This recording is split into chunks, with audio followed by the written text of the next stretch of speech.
You can learn from it, man. Learn marketing from that. You can sell a brick. This break will change your life. That's actually something I've been trying. I've been looking how to, because me creating music compared to people listening to music is it's a whole different ball game, isn't it? Mm. I'm just trying to figure out the best way to meet people and entice them enough to listen to my music. Like, so I've downloaded Bumble, right?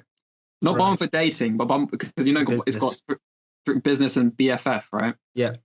So I'm just matching the people on business in the music and in the music field, and then BFF just swiping on more or less everyone. Yeah. And then so what I've learned is I've tried to get them to care enough about you to make them want to listen to music. So I'm just literally trying to just talk to them like normal people.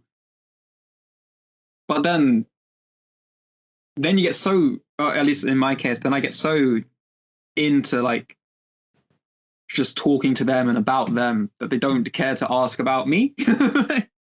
so when at what point would be the best place to just, hey, here's my link to SoundCloud. Spotify comes out April 19th. Evan Doropa, a shameless plug right now, but Evan Doropa. EvanDeroeper on SoundCloud and Spotify, April 19th, just saying. Yeah, so when I do that, like how would you? Oh dear. Yeah. Oh dear. So that's getting edited out. By all means, man. I left enough pauses there for you to cut it out for you.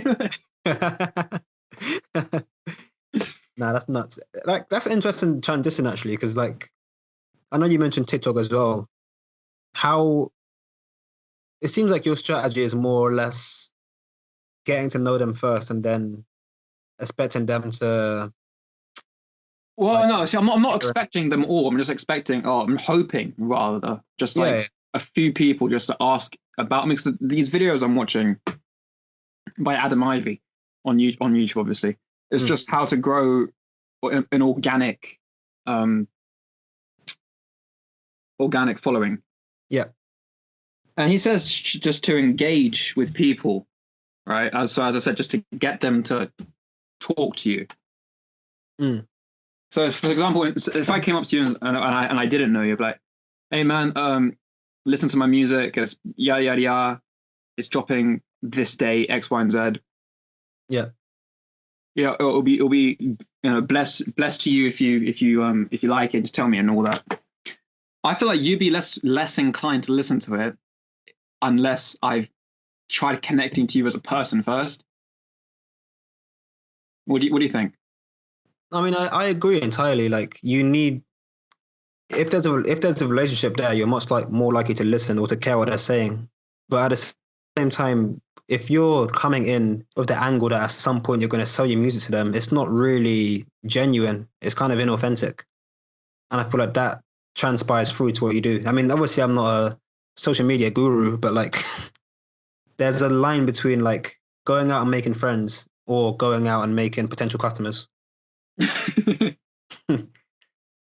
So what my plan is with this Bumble thing is to talk to these people, and then if they ask, what's your stuff? Cause I leave it on that. I leave it on my bio, like, hi, I'm hoping for people to listen to my music and whatever. Yeah. But I don't. That's not the first message I send. I literally ask, hey man, how are you? I read their bio, talk about them. And then just hope in response they'd ask about me. But I feel people are talking about themselves quite a bit, Yeah, man, people love talking about themselves. That's the game. It's just like my intention is like not as soon as I give them the link just to drop them completely. Because then that's not a follower. That's like, okay, they might listen to that one song and then just forget about you, Yeah. Oh, it's hard, man. How's it been going on your YouTube end though? Me, I mean, I don't do any marketing. I'm very much like in my J. Cole bag. Someone comes across it. I'm in my J. Cole bag right now, where it's like I want the art to speak for itself. Okay. Because I feel like if I tell you to watch this video and you might be like, oh yeah, it's great, but like you're watching it then because I told you to, not because you wanted to. No, but see, so when you first started it, I was like, oh, cool, he's watching, he's making me, all right, cool, yeah, I'll check one out. Yeah. And then I'm like, all right, cool, sophisticated monkey, all right. Throwback. Not sure about the name, but all right, whatever. But then I would keep coming back, just sort of like check up on how your YouTube videos are going. Yeah. So I mean, now I'd like to think I'm a regular watcher. Love that. Yeah, I love that. Stroke that ego.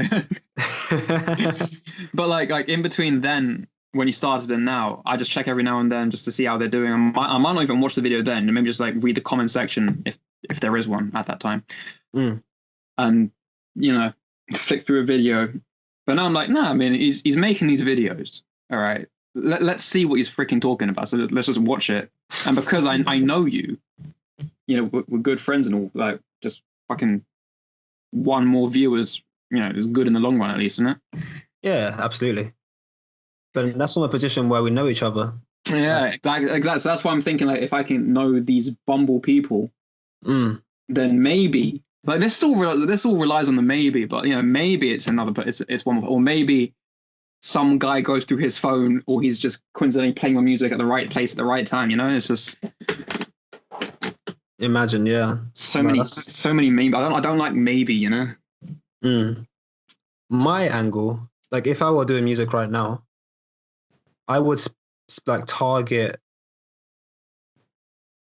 I don't want to say TikTok, but influencers is what I'm looking for. Like if you can have your song on the back of a vlog or like you were telling me before you had that streamer.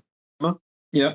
You had your like track in the background. If you can do more of that, because then it's a nice line between like in terms of making a relationship, the influencers already done that.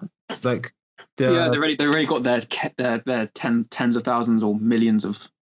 I mean, I'd say it's a waste of effort trying to target the millions of people though. Like so say just because she just came to my head right now, Addison Rae, right?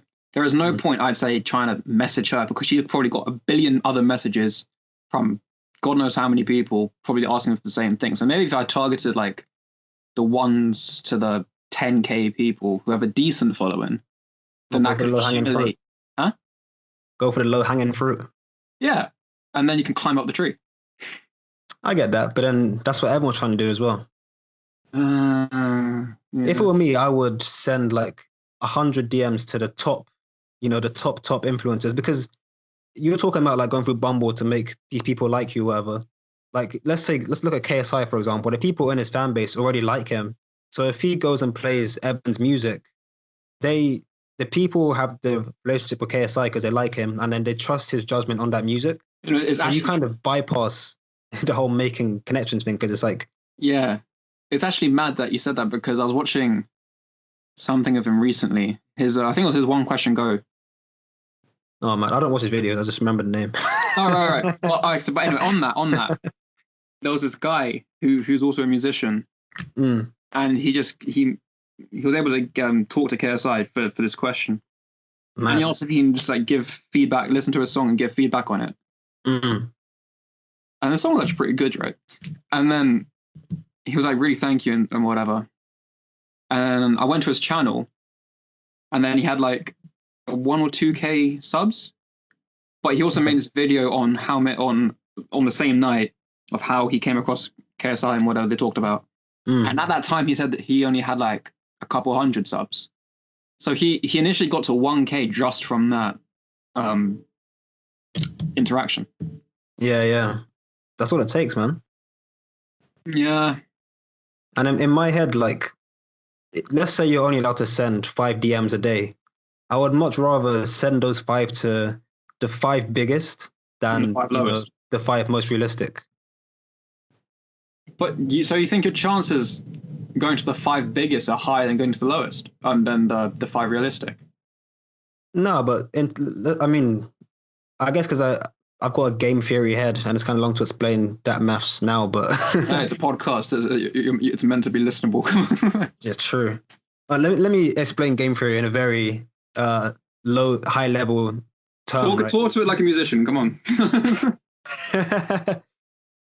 How do I even say it? So to have like the best odds of winning said game, you want to maximize reward and minimize risk. So in the context of 5 realistic and 5, massive ones, let's say all 5 of the realistic ones reply to you. That could be like 10K subs each with a total of 50,000. Yeah. And then let's flip the coin and say one of the big ones reply out of those 5 that you apply to. That's still like a million. And 1 million is still way bigger than 50K. And to get that 50K, that's relying on all 5 replying. Like in the off chance that only one of the so-called realistic ones don't like actually replies, that's 10K versus a million. Mm. And then your odds between the two is like you're either getting 0 or 50,000 for the realistic ones, or 0 or 5 million with the realistic ones, with the biggest ones, I mean. And in terms of numbers, it just makes a lot of sense because, of course, you're talking about what are the odds of them seeing it, but you have no idea how busy their lives are or how busy. You don't know at what point that message might just pop up on their screen while they're looking at it. Like, oh, sounds cool. Yeah. Like if you knew in advance that there's going to be a 1 in 10 chance that KSI is going to reply, then yeah, fuck it, message KSI. But because you have no idea what the odds are in advance, it doesn't make sense to assume, at least not to me. Oh, no, I see your point. It's a logical point. And plus, that's assuming you only get 5 DMs. Like, we actually get as many as you can be able to send. So why not message all 10? See, but the video, the marketing video I was watching was 120 interactions. So this was like, talk to any artist. So I was also trying to do that and talk on Instagram, just like send message, talk about how good their music is and whatever.